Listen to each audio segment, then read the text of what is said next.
The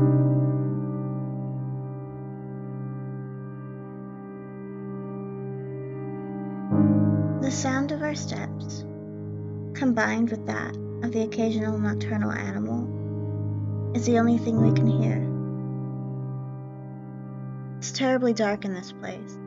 Dense vegetation makes it impossible to see the sky or light from the moon. Our flashlights are the only things that light up our way. At times like this, one begs to not run out of battery. We walk without knowing what we are really looking for, or better said, for no reason. We are just a group of boys, bored with our lives, trying to create a lasting memory on this night, instead of just staying home doing nothing. Today is October 31st, All Hallows Eve, better known as Halloween. 3 young men walk through a dark, but up until now, nothing special forest, me being one of them. We are doing it to prove our courage. It's too bad there isn't a girl here to see how brave we are. Seeing it like that, one could say this is a meaningless effort. For a moment I stopped to look at my watch. It's 1:49 a.m.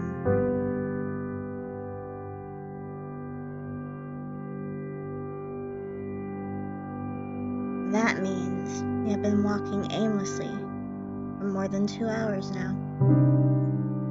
I'm sure that many people would find a place like this terrifying. But once you get used to it, the fear disappears, making it feel like normal. What makes us afraid of the dark is that we cannot know what hides in it, what lurks in the shadows. But this is clearly an empty darkness. At that moment, I sigh, feeling how tired my legs are. What is the point of being here? Clearly we had already demonstrated what we wanted. It would be best to return, I should tell them. I was about to speak when suddenly the atmosphere in the forest becomes strange. Suddenly a cold chill runs through my body. It was like any other chill, except it was not going away. For no reason, the air's temperature dropped from one second to the other. So much so, my breath becomes visible, turning into mist. It doesn't end there. The air is now filled with a rotten smell, just a little short from being unbearable. Images of worms and flies soon appear in my mind, giving me a really unpleasant feeling. We all stop at that moment. Axel, what's happening?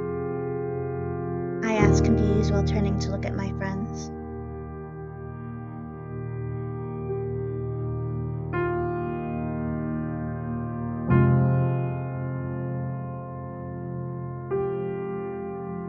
By the expression on their faces, it was easy to know that they were just as lost as I was. It was then that we heard footsteps nearby that did not come from any of us. We all got dead quiet after that. I don't know if it was out of fear or to check if it was not a mistake, but we stayed motionless, like statues, without making a noise. Just looking at each other's faces, wondering the same thing. Friend, what's happening? Axel, as if I could know. We heard the steps again. They clearly belonged to a human, or at least to a large animal. But there was something strange about them. Sounds as if the person walked dragging one foot. Just thinking about it made me shiver. Friend, damn, why is this happening? It makes no sense. We should have returned home before, but now it's too late to regret it. I have a feeling that we are being stalked by someone. The strange footsteps stop, but I'm still feeling the presence nearby. I don't know where it is, but I know that it's looking at me. That cursed thing is looking at me. My heart is beating anxiously. It's almost as if my body was telling me to get out of there. But strangely, my friend seemed unable to perceive it. Friend, Seems that it's gone. It must have been an animal, said one of them, convinced that we were safe. I would like to believe that too. We had a sigh of relief, however, bad luck would soon strike us again. Unexpectedly, the forest becomes darker than before in just the blink of an eye. But that wasn't the fault of the forest, but of our flashlights, which went out. Of the three, only one, mine, was still working. Friend, what's going on? Did the batteries die? Asked one of them, scared, while they both beat them desperately, as if that was going to revive them. Can't blame them. The idea of walking in the darkness was not pleasant for anyone. But after a few moments, we had no choice but to resign ourselves to that.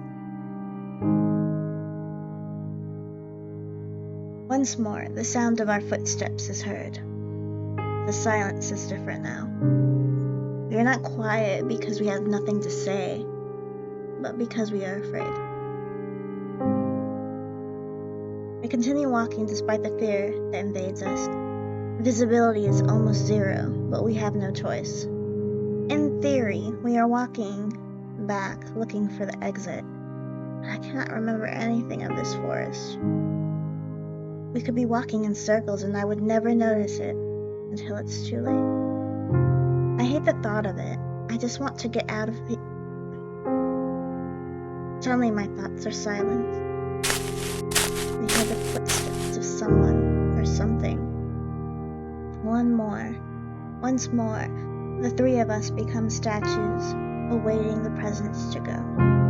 I hold my breath while feeling my heart beating anxiously.